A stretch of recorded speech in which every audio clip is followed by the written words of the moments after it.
Hi everyone, now on my desk, as you can see, there's a lot of colour. The majority of these, what they are, I'll just show you, just get these to the side at the moment. From here, right across to here, these are Chinese necks, they're all dyed necks that I use in tying flies. And you can see they come in, you can get them all colours, whether you dye them yourself or you can buy them. What I'm going to show you, one of the questions I get asked, what's the difference between, I'll just get another neck so you can see it.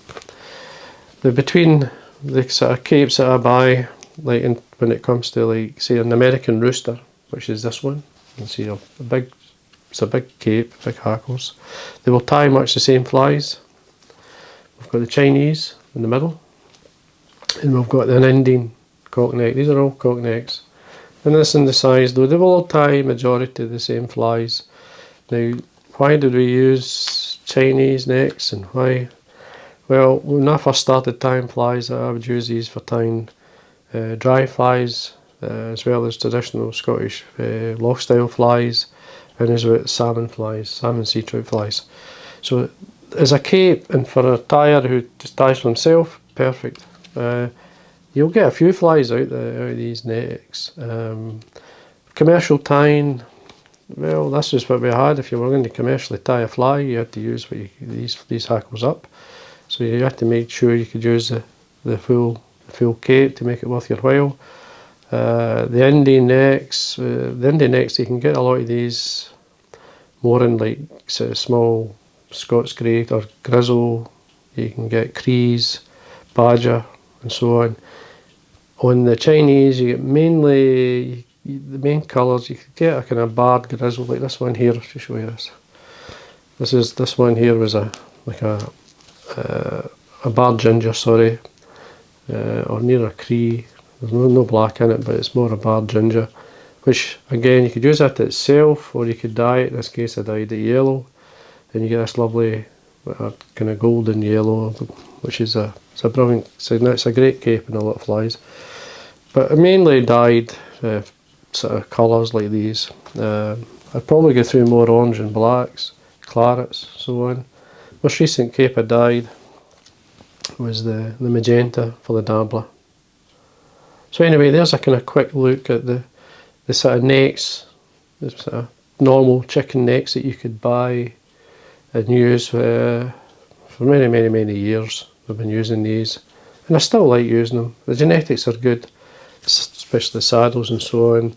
Some of the necks, dry flies. I mean, it's genetics. When you go with whiting, you've got a great choice in whiting necks. Other companies, as I've shown you before, Kirch, the Mets, they do good necks as well.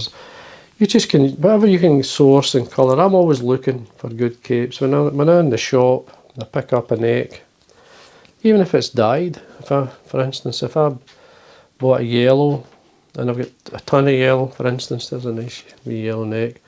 I bought this, and I've got half a dozen of these, so I would dye it orange, because a yellow to orange will not do any harm, or even red. It's ideal. You can still double dye it, it will work. So, I mean, or even sunburst, and you can get a sunburst colour. Again, another nice colour. So they're up to yourself what you can use it for.